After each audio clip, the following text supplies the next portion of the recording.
Hi and welcome to the channel. My name is John and today we have a special guest with us. Hi, I'm Matt with OCS Concrete Solutions. So today we're going to be discussing what the process is involved with replacing our floors with new epoxy floors. So I guess the first step is going to be preparation, right? Yep. Surface prep? Surface prep will include coming in with a grinder, diamond grinding, profiling the floor, fixing any cracks and imperfections.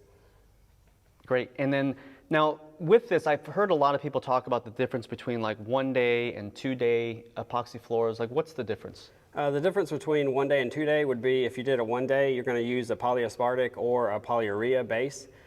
If you did a 2 day, you're going to use typical epoxy, moisture barrier, vapor barrier. Okay. And then I guess the last part is when it comes to the flakes. I've seen some kits from, big box stores use like very little flakes, and I've seen a lot with the big flakes. If you can just explain maybe real quickly, what's the difference between the flakes and what's the purpose of them? Yeah, you can do a partial broadcast or full broadcast. The partial broadcast would be more if you like the way the epoxy looks. It's a little more slick. It has a good look, just a sprinkle of flake. Versus a full broadcast would be you throw the flake till rejection, where it won't stick anymore. You get a little more grip. To me, it looks better. It's more popular now. Awesome. So let's jump into this. And the first step we're going to do is over here you can see a lot of our floors are kind of messed up, and we're going to talk about the importance of surface preparation. So let's jump into this. Okay, so with this floor here, I noticed that there's some bubbles here with water. I know I've stepped on them and some water has shot out, and there's some chipping and peeling. If you want to, I guess, talk about the importance of surface prep. Yeah, if you would have, if we came in, before we do surface prep, we always come in with a moisture meter, check the moisture readings in the concrete. You will know what product is going to be best for this floor versus it could be polyurea or polyaspartic, or it could be vapor barrier epoxy. For this floor right here, definitely should have used a vapor barrier epoxy. It would keep it from, it would hold back all the water pressure, keep it from doing this right here, and keep it from delaminating. Okay, so with all these bubbles and cracks going on here, would there be any difference between using a 1 day or a 2 day? Yeah, definitely. Before you come in, you're going to check the floor with the moisture meter. Obviously, this floor has got a lot of moisture in it, as you can see. So you're definitely going to have to use a vapor barrier epoxy to be able to hold this water pressure back. If you did a 1 day floor, you didn't have much moisture at all with the meter, you can do a polyurea base or a polyaspartic base, and you'll be good to do a 1 day floor. But if there's any type of sign of moisture, then you're definitely going to want to use a vapor barrier epoxy to hold back the water pressure. Okay, now with that, what if I asked you to do a 1 day for this? I would steer you clear away from the 1 day flooring system, mainly just because there is moisture present. So I would push you towards the 2 day with the vapor barrier epoxy. That way you know that it's never going to bubble like this. You don't ever have any cracks issues. It's going to hold back any water pressure that needs to be held back.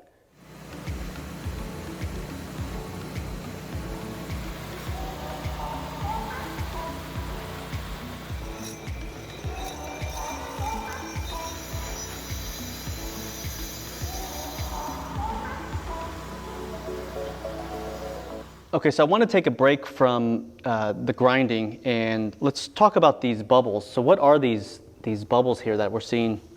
These bubbles right here are called outgassing. Outgassing can be caused by soft concrete, chemical contamination, or oil. There's a variety of things, but the easiest way to fix it is to do a prime coat. And the prime coat might outgas, but then whenever you do your actual base coat, it'll fill everything in and you won't see any of this stuff. Okay, great.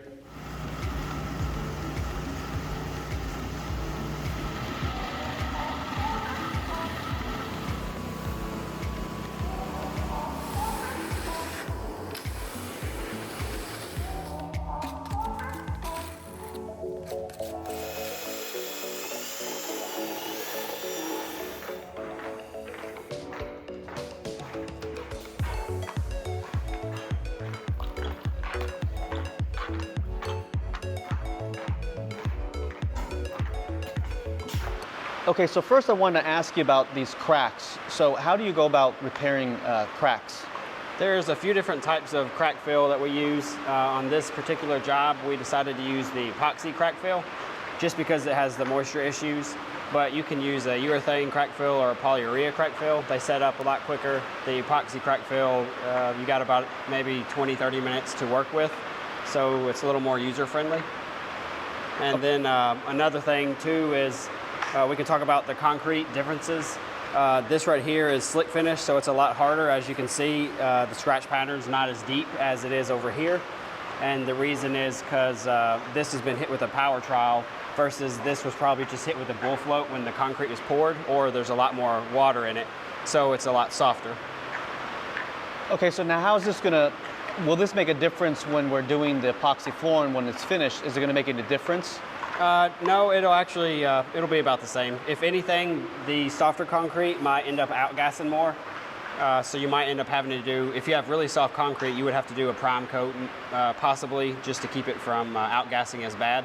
But when it comes to the slick finish and it's a lot harder, typically you don't have to do a prime coat just because it's gonna sit more on top and not soak in as deep. Okay, awesome.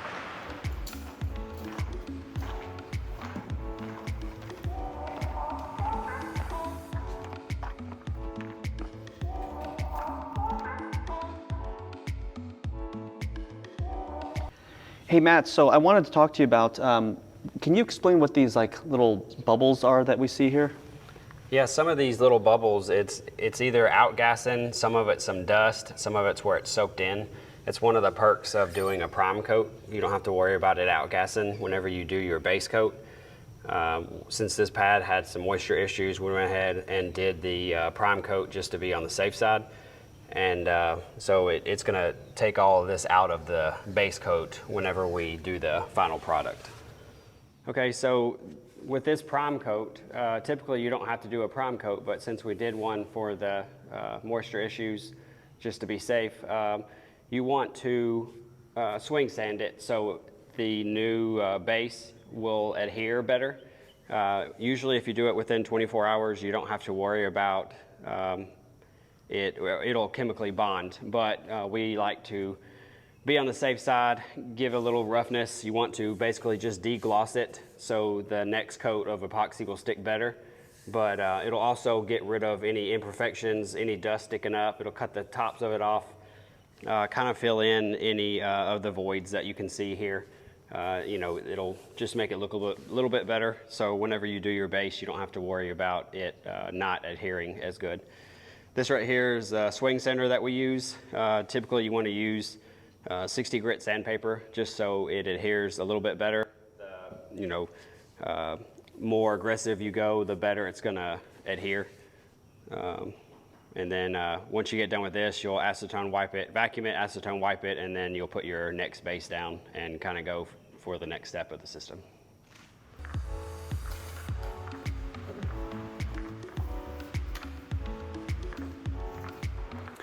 Okay, if you want to explain, I guess, what this next step is here. So this one is our actual base coat. So typically we wouldn't have to do the clear for the prime coat, but this would be your typical next step after you get done grinding. So what you want to do is put down your epoxy around 150 to 200 square foot a gallon. And then once you squeegee it out, we're using an 812 millage rake. That's your easiest way to make sure it's consistent and even.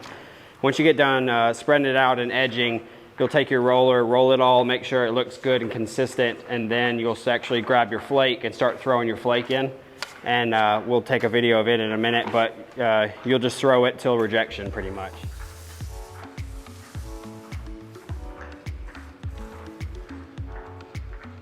All right, your next step would be throwing flake. What you want to do is kind of throw it up in the air, because if you throw it straight down, it could pile up and be inconsistent. So you're basically kind of throwing it up, and just kind of, once you start throwing it, you'll kind of get the hang of where to throw it and how much to throw, but you basically want to throw it until you can't really see the base anymore. And that'll be a full coverage system. If you were doing a partial system, it would almost be like just random like this, just kind of randomly throwing flake. But most of the time people like the full broadcast. Gives a little more protection and looks a little bit better personally. So.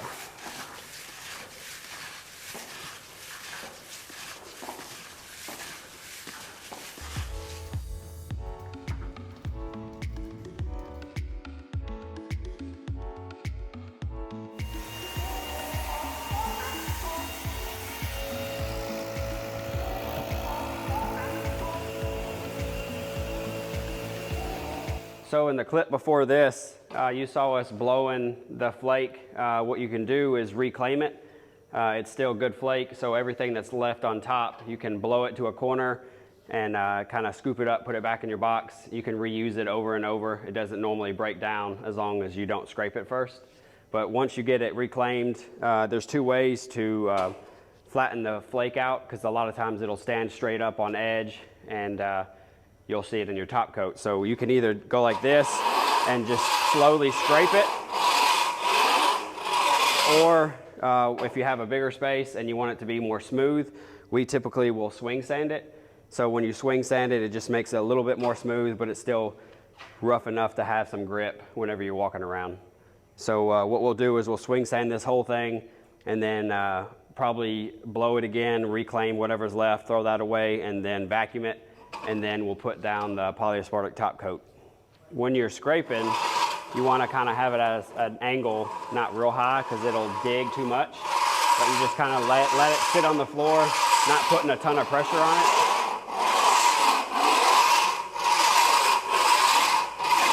And what you want to do is you want to always scrape it both ways.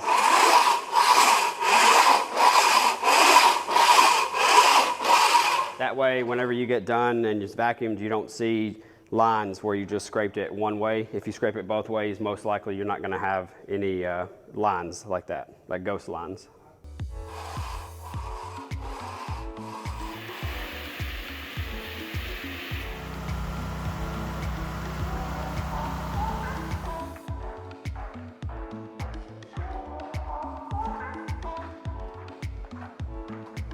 Okay, so now we're putting the polyaspartic top coat on.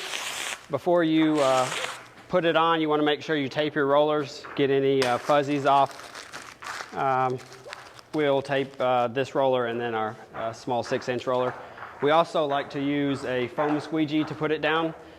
It gets a better coverage than rubber in case the floor is wavy. So we'll use a foam squeegee to spread it out, and then I'll cross roll it with this to make sure that there's no lines.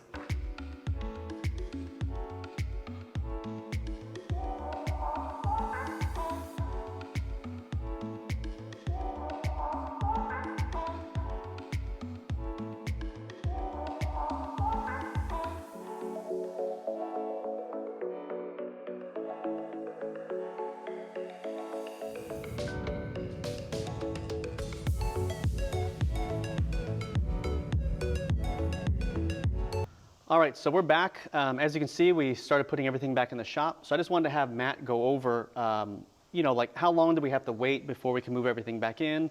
And then any kind of final thoughts about the system.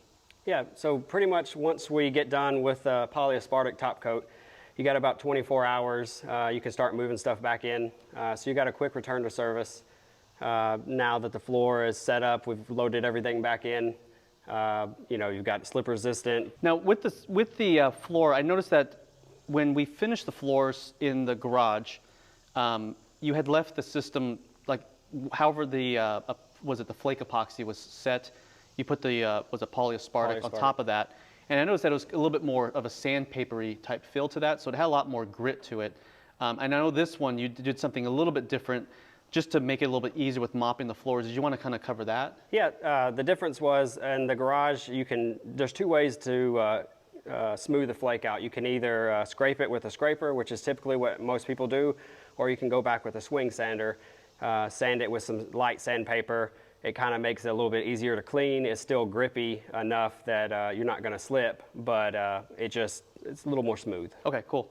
Now, I guess just for the viewers, if you just wanted to go over one last time, just what is the difference between like a one-day system versus like what we did here today? A one-day system, you're either going to do a polyurea base or a polyaspartic base, and then throw the flake into it, and then have a polyaspartic top coat. What we did here, because of moisture issues and it's a little bit better of a system, is we used a vapor barrier epoxy. So we put the vapor barrier epoxy down as a base, and then threw the flake into it, and then put polyaspartic top coat on top of that. Okay, perfect. I guess, was there any final thoughts about, you know, like what we should keep in mind when we're going out and looking for hiring somebody to come out and do this? Just what you're looking for. If you're looking for a fast return to service, you need to get in and out, maybe a one-day floor is your floor. So if you do an epoxy floor, it adds 1 day. To me, you get a better system. It's going to adhere better. It really just depends on what kind of time frame you're going for. If you're not in a hurry, I'd say the vapor barrier epoxy is the way to go. Awesome. Well, appreciate it. So what I'll do is I'll leave all Matt's information in the comments down below.